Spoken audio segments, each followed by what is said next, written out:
Good evening, everyone. My name is Caroline Hamilton, and I am the Chair of the Institution of Mechanical Engineers in West Cumbria.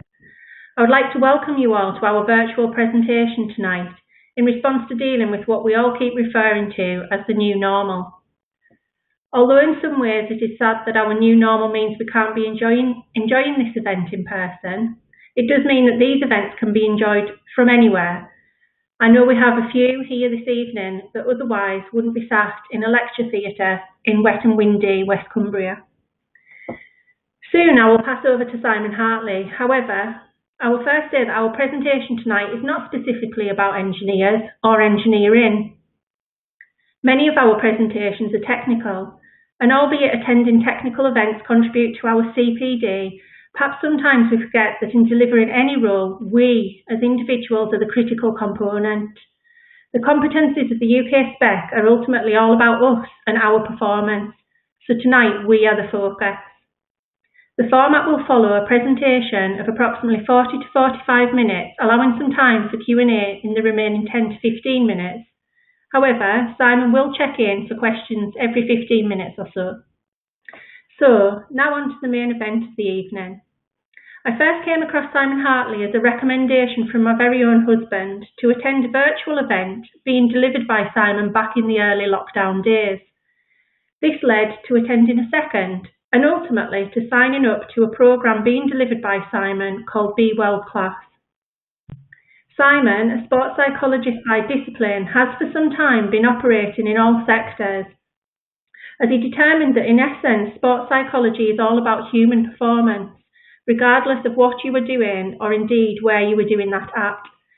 So tonight, Simon will help explain how in this new normal we can all become world class from our kitchen tables. Over to you, Simon. Enjoy. Thank you very much indeed. So our title for this evening is How to Become World Class from Your Kitchen Table. And I know many people would look at that title and think, is that even possible? Can you become world class from your own kitchen table? And as we'll discover this evening, it's not only possible, but it's actually more common than you might imagine. Caroline's done a fantastic job of introducing me, so I'm not going to say very, very much. But what I will say is that whilst sports psychology is my background and my discipline, my real passion, I guess, and my curiosity certainly, has been for the last 20 or 25 years or so to understand world-class performance. So to work with and study world-class performers, not just individual performers, but also world-class teams, leaders and organizations. And I've really wanted to find out what differentiates them. What do they do differently? How do they think differently? What do they do that others don't? Or in some cases, as we'll see this evening, what do they do that others won't? So that, whilst it's all very interesting, is not the only reason why I do it. The reason why I study world-class performers is really to understand the principles that set them apart so that we can adopt them, so that we can learn from them, adopt what they do, and therefore become great too. So this evening, there are two questions that we're going to look at in detail, ask and answer. The first is, how do ordinary people become world-class? And the people that I've met and I've come across all started in incredibly modest positions. They had a very, very modest start point. They didn't have an awful lot in their favour in a lot of cases. So we're going to find out how these very ordinary people became world class, and in some cases literally did so from their kitchen table. And we're also going to look at how we can start adopting these principles ourselves so that we can become great. So first of all, I want to introduce you to a friend of mine. This, when she pops up on screen, this is Claire O'Hara. Claire is an exceptional woman. Her sport is freestyle kayaking and squirt boat kayaking. Literally, this woman does somersaults in a kayak. It's an incredible event in its own right. Her achievements become even more incredible when you start to unravel them. So she's an 9-time world champion now. I've actually lost count, honestly, of the number of world championships that she's won over her career. And that in itself is unbelievable. But when you understand that she does this with about 10% of the resources that her competitors have. So her competitors literally have 10 times the amount of resources that she has. To put that into context, Claire's main competitors, there are two of them, her main competitors are both sponsored by kayak companies, and in one case, one of her competitors' father owns the kayak company. So, what does that mean in terms of a competitive advantage? Well, Claire is a self-funded athlete.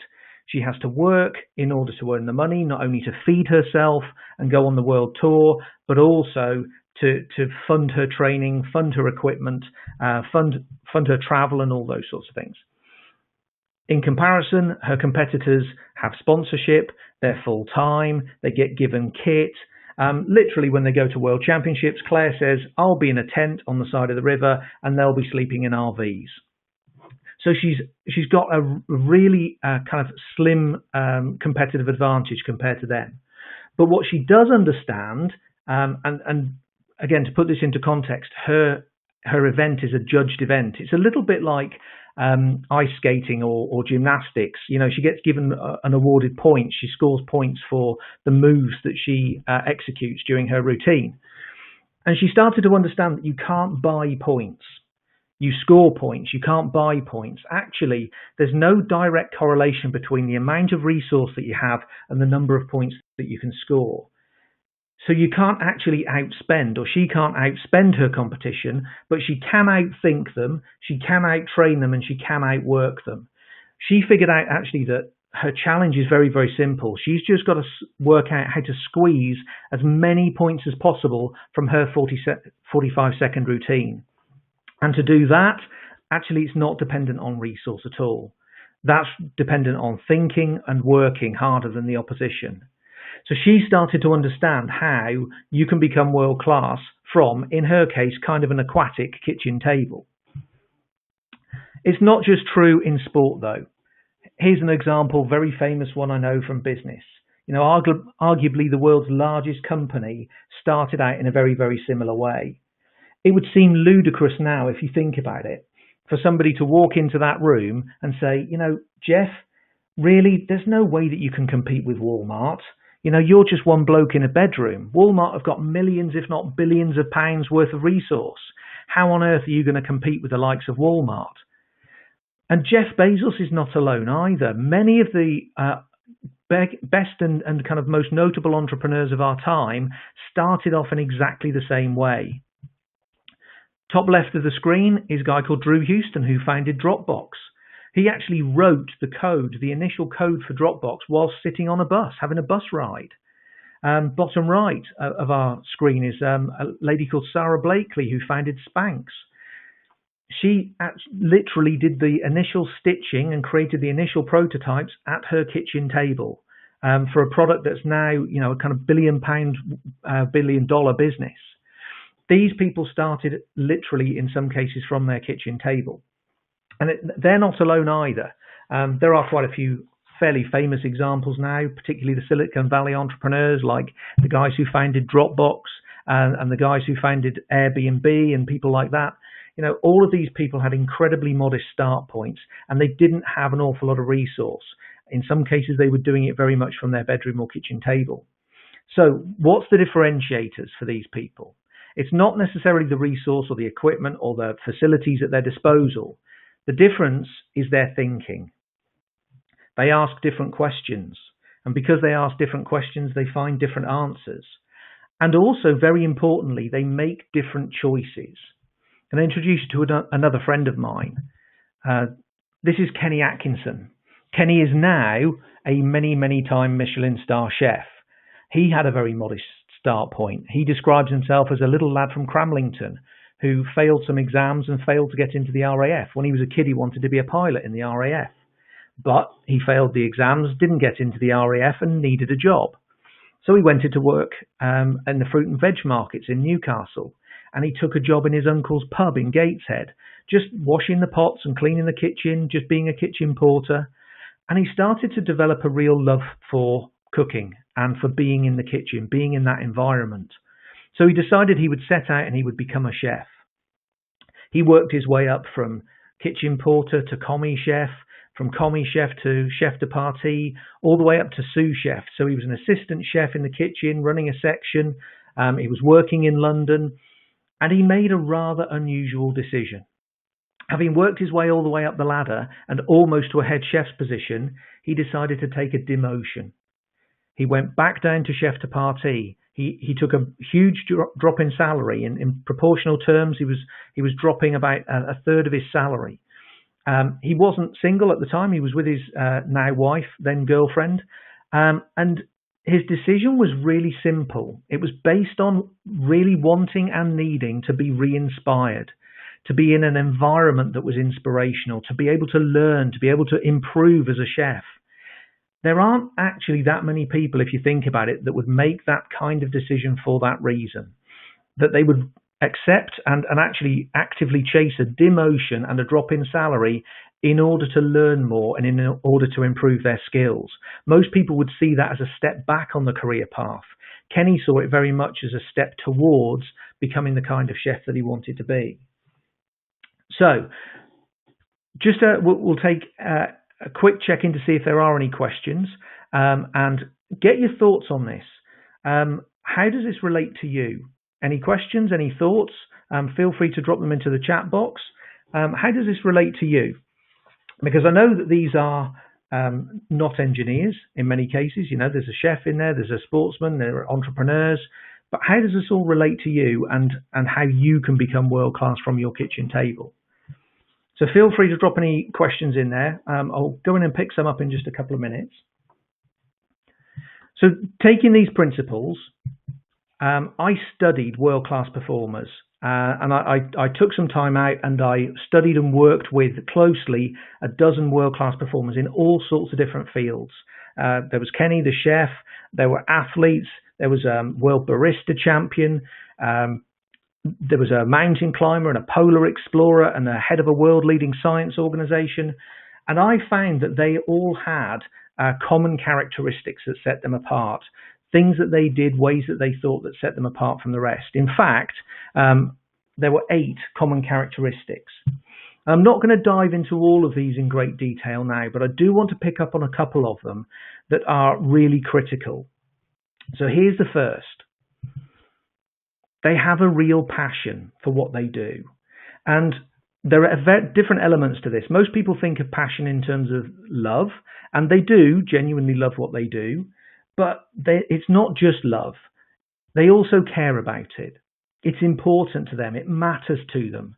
And because of that, they're willing to really invest themselves into it. It's not just a hobby. It's not just something that they enjoy. There's more to it than that. There's an importance to it and a dimension to it that they really care about. And there's also curiosity.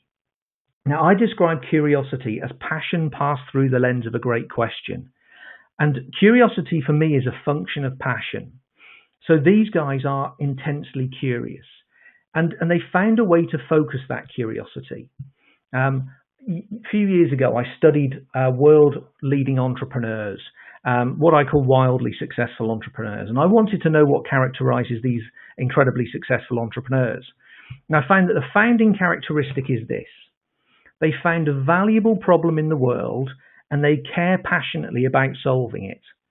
Now, this is really critical because it shows us just how valuable and important finding the problem and caring passionately about solving it is. We need to differentiate being passionate about solving the problem from being obsessed with our own solution. There are lots of people that desperately want to sell their solution, but they don't really understand the problem and they don't really care passionately about solving it. An example of this is a guy called Sean Rad that established a business called Tinder. I'm sure you guys have heard of Tinder, the sort of swipe left, swipe right dating app. The problem that he was trying to solve was one that he cared passionately about. And it all came about when he was in a coffee shop. And he looked across the room, he saw a girl at the counter that he liked the look of, sort of fancied, and he thought, oh, should I go and say hello to her? Should I go and introduce myself? But there was a problem. The problem was he didn't know whether the girl liked him. He didn't know whether the girl fancied him. So he started to understand that there's a barrier. There's a barrier to people creating these connections and creating relationships. The barrier is, you know, I would come and talk to you if I knew that you liked me, but I don't know. So Tinder was a way of getting over that problem. It was one that he experienced. It's one that he appreciated. He thought, if it's valuable to me, it's probably a big problem in the world. It's one that millions of people potentially would have, and he cared passionately about solving it. So this is the start point. This is the genesis of people developing a real passion, and one that will then lead them to becoming world class. I'll just share with you quickly before we pick up any questions. This is not just true in business. When I talk about entrepreneurship, I'm not just talking about business. I'm talking about being entrepreneurial and being a problem solver. Here's another guy who really shows this principle in action. Albert Einstein. He's another person who became world class literally from his kitchen table. As he says there in his quote, he has no special talents, he's just passionately curious. When you start to study Einstein's journey and Einstein's life, we start to understand that actually he's not the natural genius that many people think he is. In fact, when he was at Zurich Polytechnic, he was not offered a full-time PhD by Zurich Polytechnic. They didn't deem him to be one of the brightest students. So he studied the general theory of relativity in his own time. He took a job in the patent office. He did it in his own time, literally from his kitchen table. And then he published his theory, but he had to wait 8 years until his results were corroborated by a group of scientists working out of Greenwich. And even after that, there was another lapse of time before he was awarded his Nobel Prize and recognized as a genius. The work that went into it, though, an awful lot of it happened at the kitchen table from his point of view. Again, not at the university, not with the resources, not with the funding, not with the position, but actually a man studying and following his passion and following his curiosity and studying this in his own time. Caroline, are we okay to open up for some questions and pick up any questions that there are in the question box? We are, yeah. So from Michael, he says it's an observation, not a question, that this is very relatable to engineering and business, but perhaps the hand dealt is never fair. We just have to deal with it and find ways to beat it. So do you have a comment on that, Simon? Yeah, it's absolutely true. In fact, the athlete that I'm going to introduce you to next was one of a couple of athletes I was working with. He's a swimmer. I was working with the squad. And there was him plus one other guy who were both sort of, after a while, tipped to be future internationals, future Olympians, and that could go on to be, truly elite, potentially world-class athletes. And there was an interesting difference between them. So the athlete that I'm going to introduce you to in a minute is called Chris. Chris didn't have any of the lucky breaks. The other guy, Andrew, his parents were reasonably wealthy. They bought him a flat in town right next to the swimming pool, so he didn't have to drive in the morning. They funded him so he didn't have to take any part-time jobs or anything like that. And actually, they smoothed out all the bumps in the road for him. Chris, on the other hand, lived out of town, had to get up at stupid o'clock in the morning and drive in, had to hold down a part-time job to fund himself, and actually had all of the bumps in the road. And in hindsight, looking back, I would say that the bumps in Chris's road were beneficial. And actually, the fact that Andrew didn't have any, probably they didn't help him. You'd think almost that you smooth somebody's path and it helps them, but actually, I don't think it did. I think the very fact that Chris had to fight harder for it meant that he learned a lot of lessons, and he developed a lot of characteristics in himself that went on to become incredibly valuable. Are there any other questions? There are one more presently, so if we take that one now as well, Simon. Yeah, absolutely. This is from Robin. It says, how do you determine if what you want to do is the right thing to do, especially if it conflicts with family? A bit like self-seeking versus the team. How do you find the balance? Yeah, that's a really good question.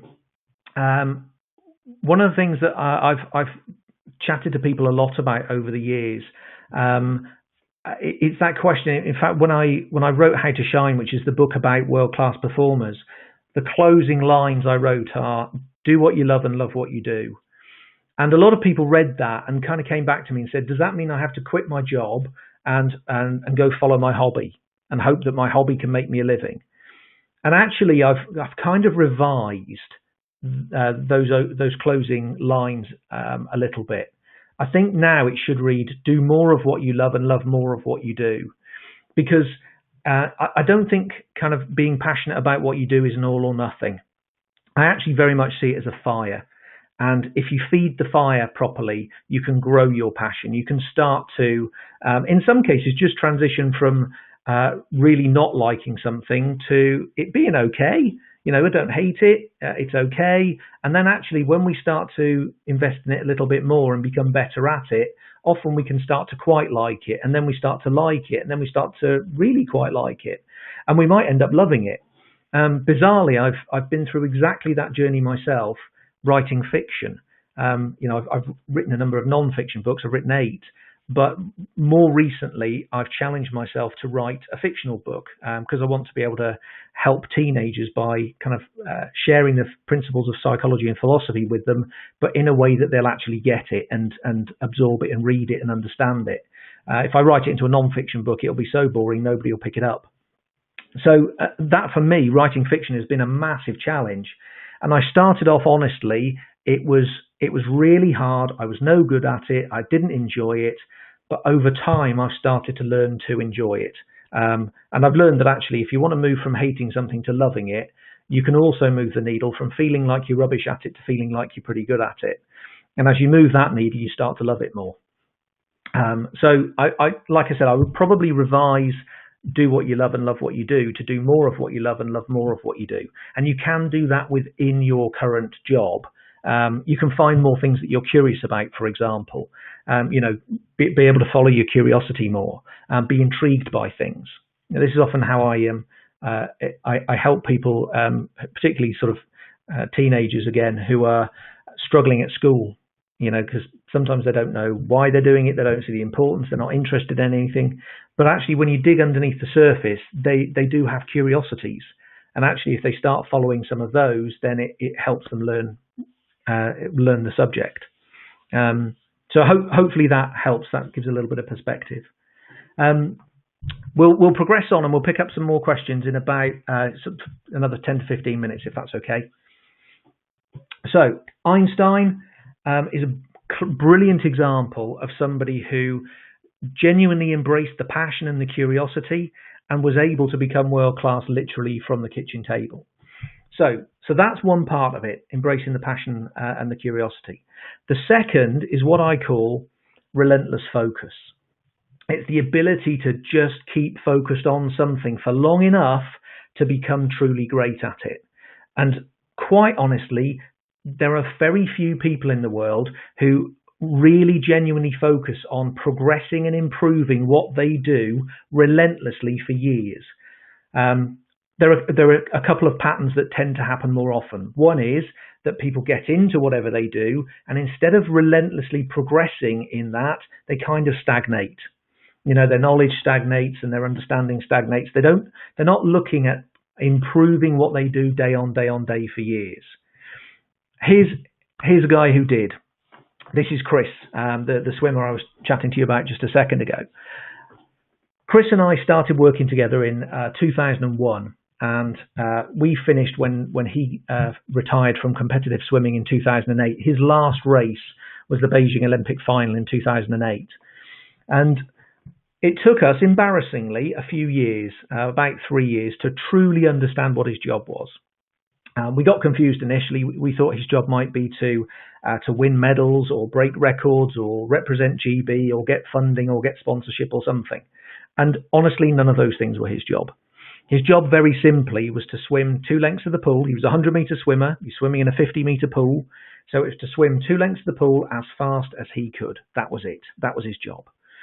We also started to understand that there were these 5 key things that he needed to do really well, consistently, in order to swim 2 lengths of the pool as fast as possible. Those 5 things are that he needed to start fast. He needed a fast but efficient first length, because if it's only fast and it's not efficient, he probably hasn't got the energy to come back quickly. The third one is he needed a quick turn around the wall. The fourth is that he needed to hold his speed for as long as he possibly could on the way back. And then he needed to touch the wall with two hands, because in breaststroke, if you don't, you're disqualified and you just wasted everything else. So those were the 5 key things. When Chris started out swimming, so just to give you a bit of his background, when he was a kid, he describes himself as the 5th best in his swimming group. There were 5 in his swimming group. When he was 19, he failed to get into the top 4 swimmers in Newcastle. Not the world or Great Britain or anything like that. He failed to get into the top 4 in Newcastle because his swimming wasn't strong enough. He applied a year later and got in a year later. So he was not naturally talented in any way, shape or form. He finished his career as a double Olympian, an Olympic finalist, double Commonwealth gold medalist and double Commonwealth record holder, and I think he was 7th fastest in history in his event. So lots of people asked, what the hell happened? What did you do to get him from being a nobody to being 7th fastest in history? What's the secret? What's the magic formula? And the honest answer is, there is no real secret. What we did, once we understood what his 5 keys were and his 2 lengths of the pool, we worked on improving them relentlessly for years. That's all we did. We looked at these 5 keys and we said, how good are you at these right now? And we scored them very simply on a 0 to 10 scale. And then we worked on improving them day on day, week on week, month on month for years. We didn't stray beyond it. He started to understand actually that if he asked a simple question, how much of all of the stuff that I currently do actually contributes to swimming 2 lengths of the pool as fast as possible, there was an awful lot in there that didn't. In fact, 2/3 of all of the stuff that he'd been doing didn't genuinely contribute. So all we did is we were ruthless about it. We cut out all of the stuff that didn't contribute. We redirected all of that focus onto the things that genuinely did contribute, and we worked relentlessly for years on improving those 5 simple things. That's the formula. That's what turned him into a world-class athlete. Again, Chris didn't have any special facilities. In fact, I don't know whether any of you guys have ever been to the pool in Newcastle. They affectionately described it as the rat's nest. You know, it wasn't even a 25-meter pool. It was a 25-yard pool. There was nothing there in terms of facilities or equipment or anything. You know, that was his aquatic kitchen table. There's another really great example of a guy he was an Irish priest. His name was Colm O'Connell. And in 1976, he went out to Kenya as a missionary. And whilst he was in Kenya, he started coaching Kenyan distance athletes. This guy was not an athletics coach. You know, he certainly wasn't an international or world-renowned athletics coach. He is now because he's coached multiple world champions, the likes of David Rudisha. And Colm O'Connell was asked, what's that formula? You know, what's the secret? How do you continually produce, you know, stream after stream of world-class athletes? And his answer was this. That's the formula. Eat, sleep, run, repeat. That's it. And the difference between Kenya and many other countries is the other countries do other things as well. And he explained that, you know, we understand that if you want to run as fast as possible, you have to eat, sleep and run and nothing else. So, you know, we don't spend a long time talking to agents about new contract deals or chasing sponsorship or getting ourselves involved in commercial opportunities or whatever, because that would take us away from eat, sleep, run, repeat. If you want to run really fast, that's the formula.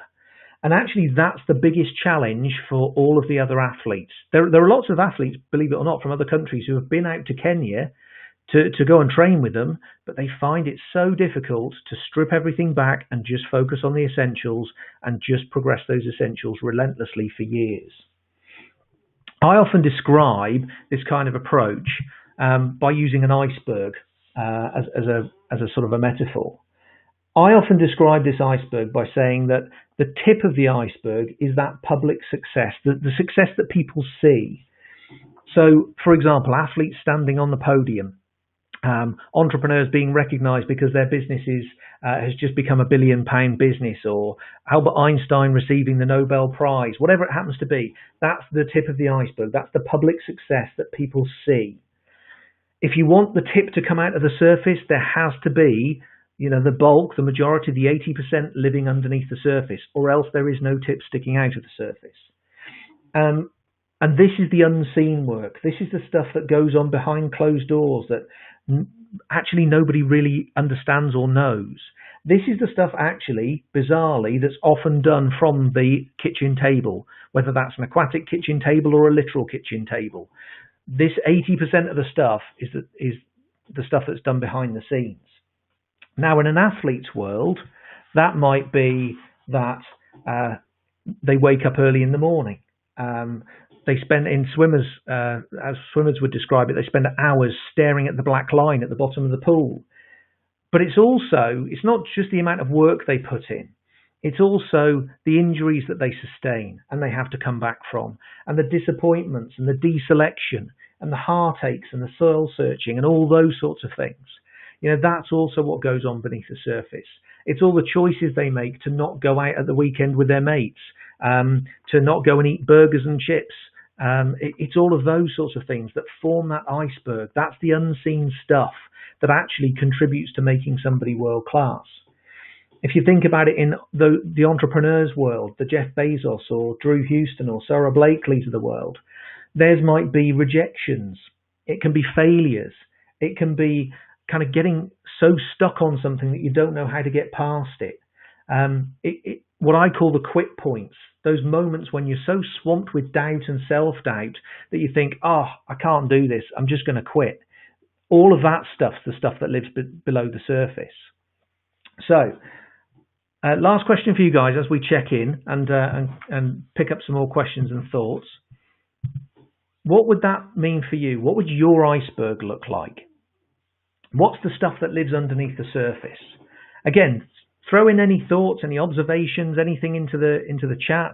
We'll pick that up in just a couple of minutes. I can see that there's a question in there at the moment, which we'll pick up on in a second. But this is worth really thinking about, and I always find it often useful to solidify my own thoughts by putting them into words and often typing them, writing them down, or whatever. So feel free, collect up your thoughts over the next couple of minutes and fire them into the questions box, and we'll pick those up in a second. Caroline, are we okay to pick up any questions that are in there currently? We are, yes. There's a question from Heather. It says, "Hi Simon, what's your thoughts on resilience and what can we do to become more resilient, whether it's at work, sport or life in general? Thanks." Yeah, that's a fantastic question. So my thoughts on resilience. To me, I kind of describe more than define resilience as our bounce back ability and our ability to perform in real adversity. So if you think about that bounce back ability, so many times in life we hit hurdles, we get blindsided by something, we get knocked over, and we have to pick ourselves back up again. So resilience really is our ability to be able to pick ourselves back up. And in terms of how we develop it, resilience is a characteristic, so it's a part of our character.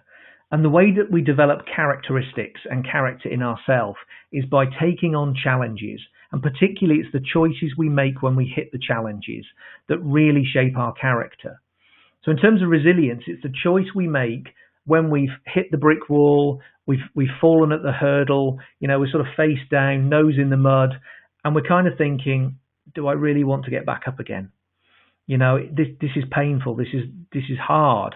Can I take any more knockdowns? It's that decision we make in that moment that really shapes our resilience. It's the same with one of the sort of the siblings to resilience. I describe it as tenacity, our ability to just keep going. And this is shaped when we hit those, what I call those quit points, those moments when we think, this is too tough, I'm just going to give up. The choice we make in that moment really shapes our resilience. And personally, I started to understand how important these characteristics are a few years ago. I wrote a book, I think it was about 2013 called Could I Do That? And it was all about how you take on massive challenges.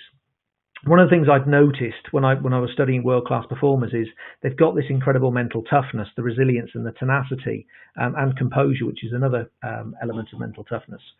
And I wanted more of that in myself. So I started to challenge myself to take on some huge challenges. One of them was to walk 100 miles in 24 hours. It's a ridiculous challenge. It's absolutely bonkers. It's incredibly painful. I don't recommend it to anybody. It's brutal. But I deliberately set myself the challenge so that I would meet the quit point.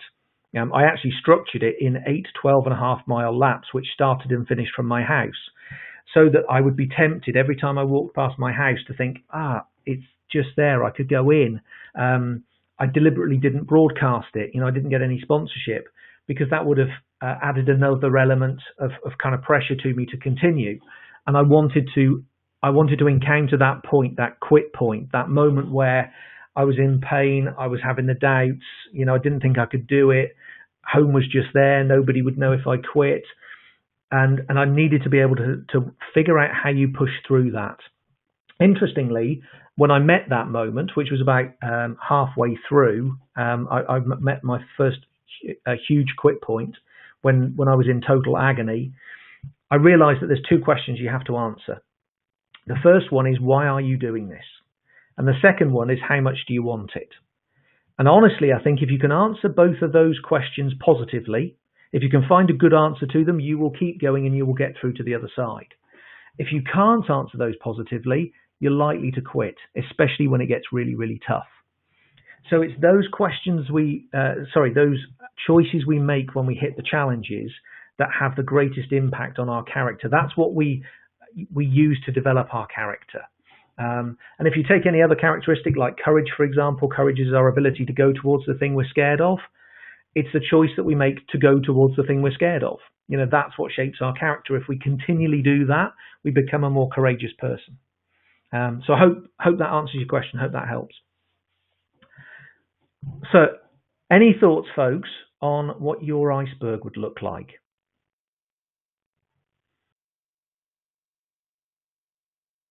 Are there any, I might pop in and see if there's any questions. No, nothing in there at the moment. Interesting. Okay. I'll leave that one with you then, because I think when we start to understand this one, right at the top of the show, I said one of the questions that I often look at is, what are other people doing that you won't do? What do world-class people do that others won't do? I have conversations often with particularly junior squads of athletes. I will stand in front of them, usually for the first session if I'm working with a junior Olympic squad, and I will say, hands up if you want to be a world champion. And as you can imagine, there are an awful lot of hands in the air. And then I say something that kind of perplexes them slightly, I think. I say, I don't believe you. And they look at me strangely. Why doesn't he believe us? I say, do you want to know why? It's because I just watched you lot train this morning, and you don't look like world champions to me. If I was watching world champions train, I wouldn't see people who were chatting to their mate instead of listening to the coach. If the coach said go 100%, give it everything, I wouldn't see people doing kind of 95% or gliding into the finish. I'd see them absolutely working all the way into the finish and giving it 100%. I saw what you were eating when you came in. I saw that you were drinking a can of pop as you were coming in. That's not what world champions do.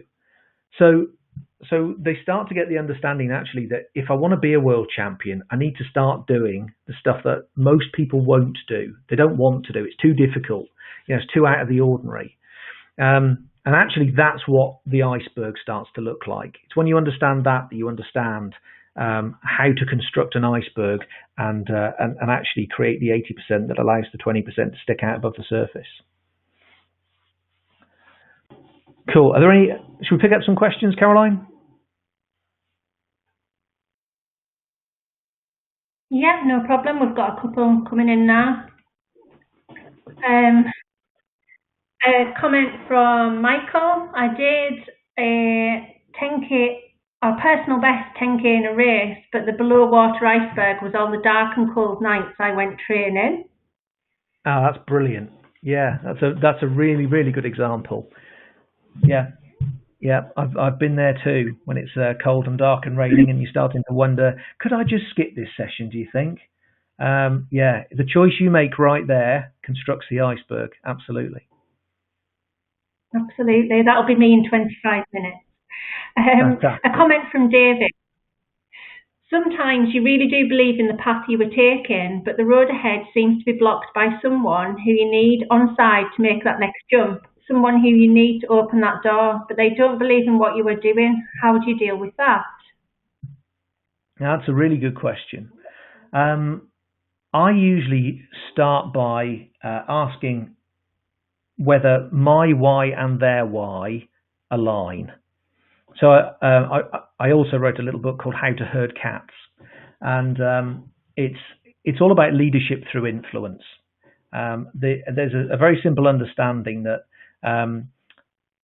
animal teams, and this is all sort of based on my studies of animal teams and animal leadership. Animals have a very very simple way of doing things. The followers follow because it's in their best interests. They make decisions that are in their best interests. And so actually, if a leader wanders off in one direction and the rest of the herd don't follow, they're not the leader. They're a Billy No Mates. And so what I learned is that, people act in their own self-interest. So one of my questions would be, why would they want to unlock the door for you? Why would it be in their best interest to unlock the door for you? What would it do for them? And essentially, so one of the central questions to leadership always is, why would they choose to? Why would they choose to follow you? Why would they choose to do the thing that they're currently not doing? Or maybe at the moment they don't want to do? Do they understand the importance? Is their why aligned with your why? Sometimes we go head to head with people because we disagree on how to do something. But actually, if we rewind the back a little bit and ask why, we're both aligned on the why. So if we understand that our why is shared, and then kind of fast forward into the what, and we can agree what we're going to do, then we might be able to figure out how. And then we don't bash heads. Actually, we work on finding a solution together that might work best. So sometimes it's about kind of understanding how we can approach that challenge.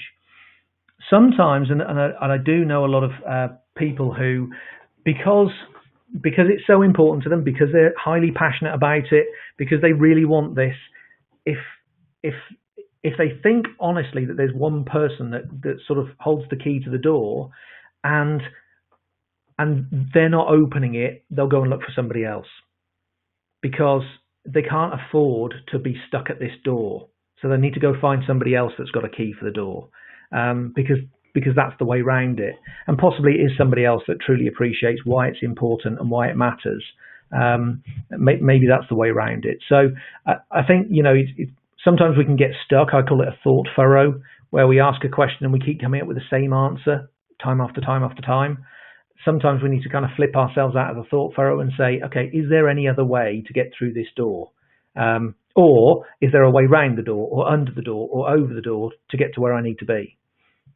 So yeah, the combination maybe of those two answers might help. I hope it helps anyway. We got any more in there, Caroline?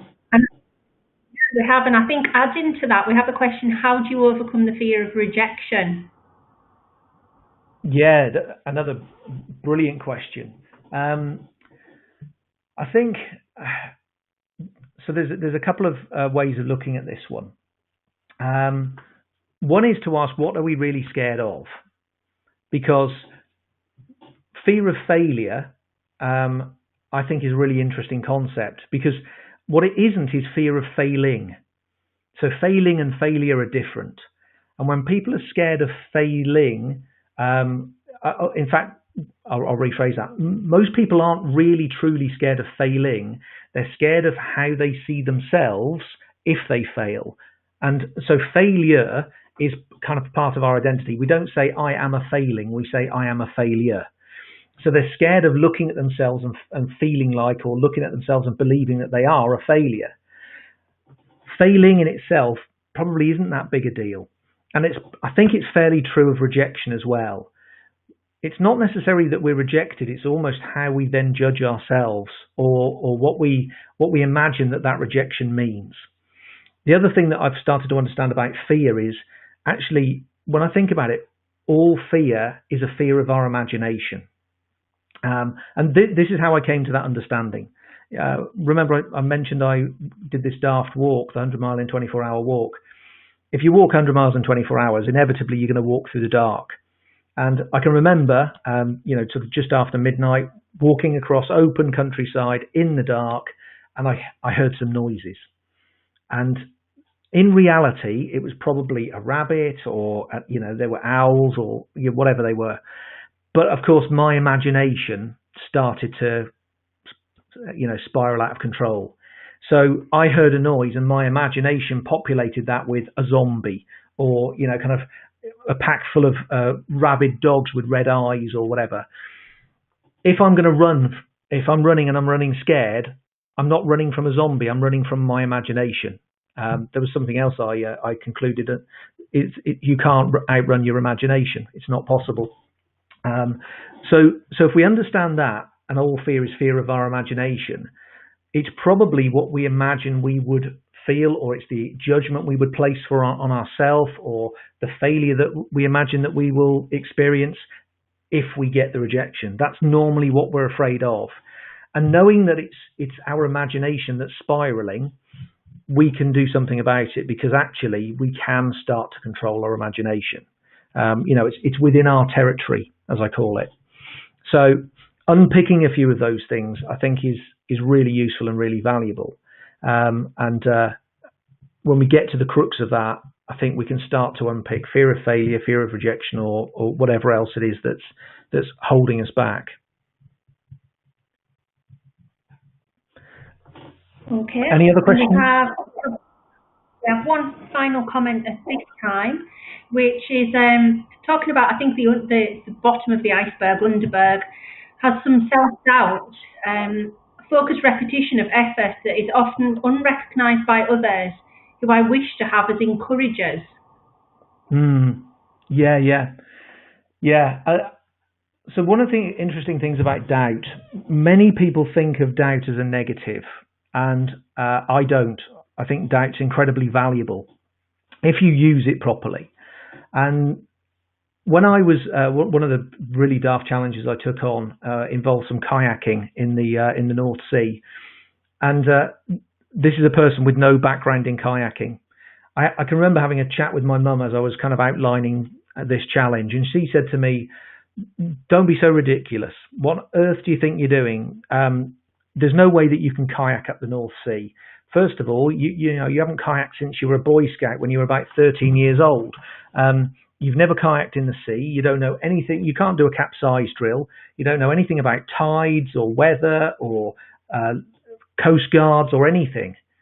And my brain kind of thought, "Oh yeah, good question. Yeah, I hadn't thought about that. Yeah, I do need to find that out.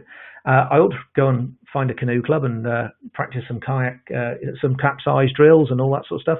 Brilliant, thank you." And kind of almost my brain was like making notes of all the stuff that I needed to do. And I think used properly, that's exactly where doubt can be valuable. And yes, sometimes it's the people around you that don't believe in you, and it's the people around you that are verbalizing all these doubts. A friend of mine, actually, a guy who's a world record holder, because he broke a world record when he ran 66 ultra marathons in 66 days a couple of years ago. And he said to me, when people are expressing their doubts in you, what they're actually saying is, "I don't believe I could do it, and I don't think I'm very different than you." And so actually what they're doing is they're projecting their own doubts onto you. And again, it's up to us. This is our territory. We can choose to take that stuff on board or not. Sometimes genuinely the doubts do come from within. Part of that, like you say, that the iceberg that lives underneath the surface is dealing with those own moments of doubt that we have, our own moments of doubt. And honestly, I've had my own over the course of this weekend. I've been writing a book, a fictional book, and honestly, I've still got a long way to go. I shared it. I got to the point where I'd written the best book, the best manuscript I possibly could at this point. And I shared it with some people, just close friends and people I've known for years. And I asked them very honestly, please give me your feedback. Give me your honest feedback. Tell me what you think of it. And of course, I hoped it would be good. I hoped people would love it, but it's not good enough yet. It's not anywhere near publishable quality. And I picked up some of that feedback. It doesn't feel nice. It's exactly what I needed. It's exactly what I asked for and exactly what I want. It still doesn't feel nice. And I started to understand that, that little tug of war goes on inside me as well, like everybody else. Are you cut out for this? This is not your skill set. Should you even be doing it in the first place? All of those things start whirring through my mind. And the problem, of course, is that I've given this my absolute best shot. I haven't left a little bit in reserve. I haven't given it 80% and I've still got 20% left to inject into it. I've given it everything. And if it's not good enough right now, what on earth do I need to do? If I had the answer already, I'd have already used it. I don't have the answer. I now need to go and find the answer. And this is my 7th draft of the book. It's not like it's my first attempt. This is my 7th full draft. I've been working on it for years. Of course, you get a head full of doubts at that moment. That's exactly what's in my iceberg for writing this fictional book. One day it'll be published. Hopefully it'll be really good. Hopefully people will enjoy it, gain benefit and value from it, maybe even tell their mates about it. That's the tip of the iceberg. But in order to get there, I have to create the iceberg that lives underneath it. And part of the soul searching and the heartache is part of that process. Any other thoughts, any other comments anywhere, Caroline? Not at this present time, Simon. No problem. So in that case, I'll just finish off. I don't need any answers to this question. I'm just going to leave this one with you. We've been here. We've shared an hour together. Hopefully, you've gained a lot of ideas, maybe thoughts. It's stimulated some thoughts of your own. There might be some insights in there, maybe even some inspiration. But the real question is, what are you going to do with it? Because this stuff only becomes truly valuable when we use it and when we apply it. If you left this session and you said it was interesting and enjoyable, I don't think we've achieved very much. I think we've missed a huge opportunity. To really get the value out of it, you have to use it. So what are you going to do with it? You don't have to tell me, but, just as long as you ask yourself the question, maybe write something down, make a commitment to yourself, then you've got a really great chance of squeezing the value out of it. So let's open up for any questions that we haven't picked up so far. I've just seen a little question from Emma. Can we share these? Yeah. The question coming from Robin. Yeah. Is it was not a question. It's a Chinese proverb. Those who say something cannot be done should not stop the person doing it. Correct. Absolutely. Yeah. And honestly, I think as human beings, we often use words that we don't mean or that aren't qualified. For example, and one of them is impossible. I think the words I can't and it's impossible are probably the wrong words and the wrong phrases used at the wrong time. Because when most people say it's impossible, they don't actually mean it's impossible. They probably mean something else. I'm chatting to my youngest daughter just a couple of days ago when she was doing maths homework, and it was very similar to a conversation I had with my eldest daughter a few years ago when she was in exactly the same position.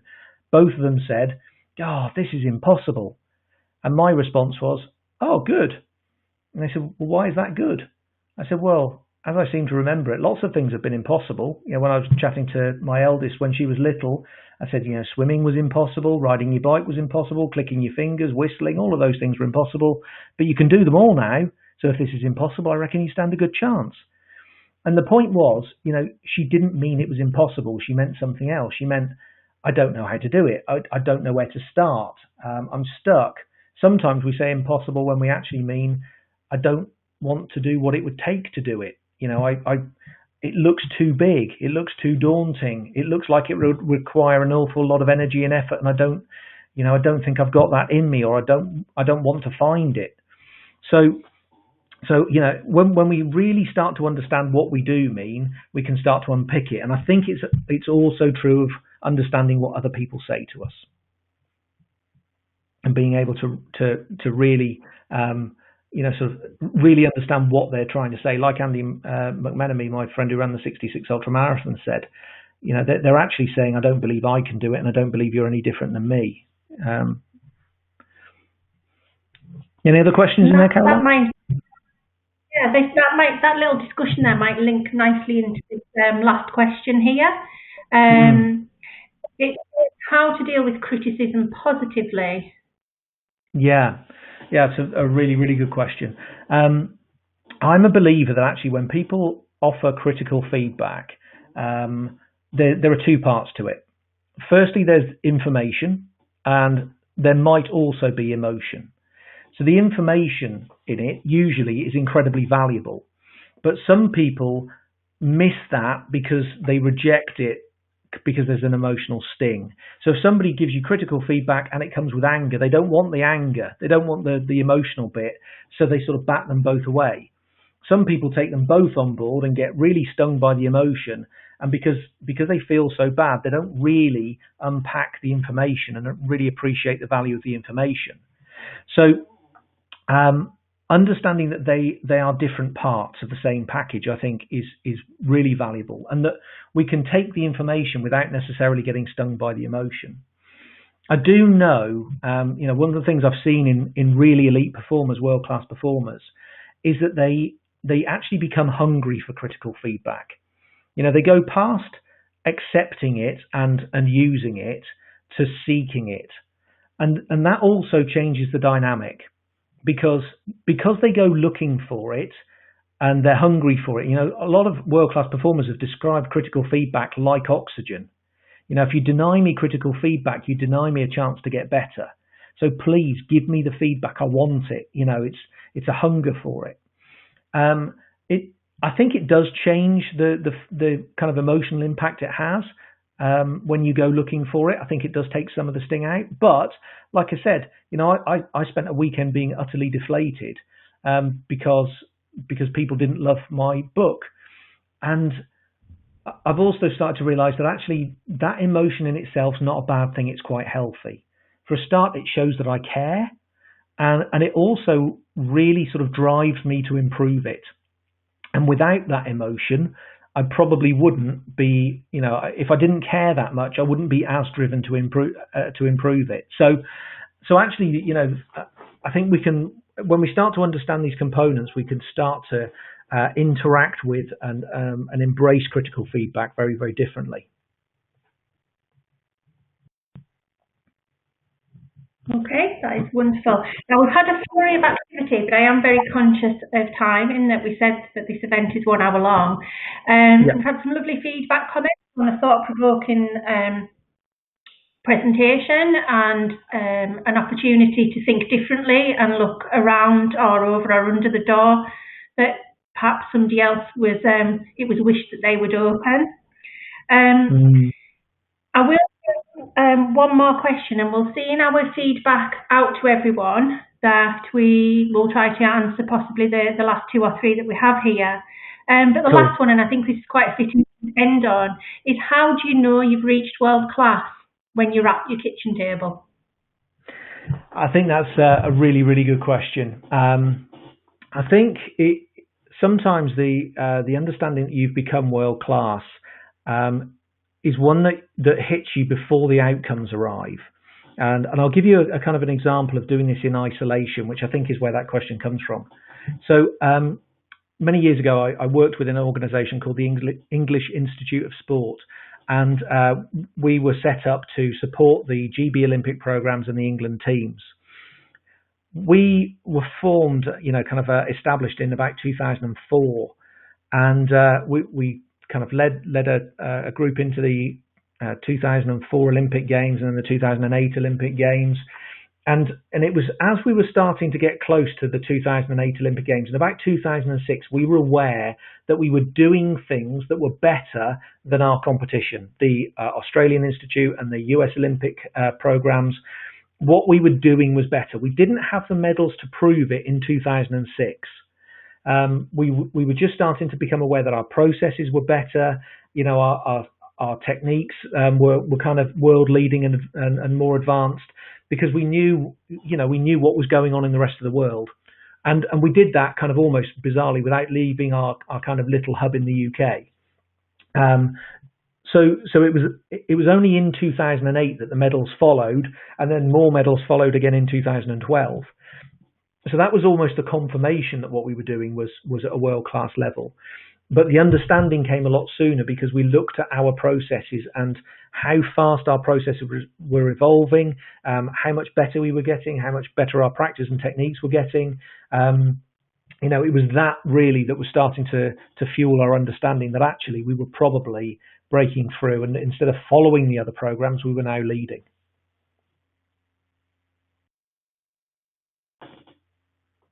Excellent. Thank you very much, Simon. And I think probably on behalf of all of the attendees here tonight, we could give you a virtual clap from our kitchen table. So thank you, Simon, for presenting. I want to thank all of our attendees tonight. Thank you for taking an hour out of your evening and joining us. And I hope this has provided some food for thought. Please take a look at Simon's website, beworldclass.com. The books that Simon offer are digestible with lots of simple ideas ready to use, and I think for the people that have asked questions, you might find something useful there. Thank you, everyone. Enjoy the rest of your evening.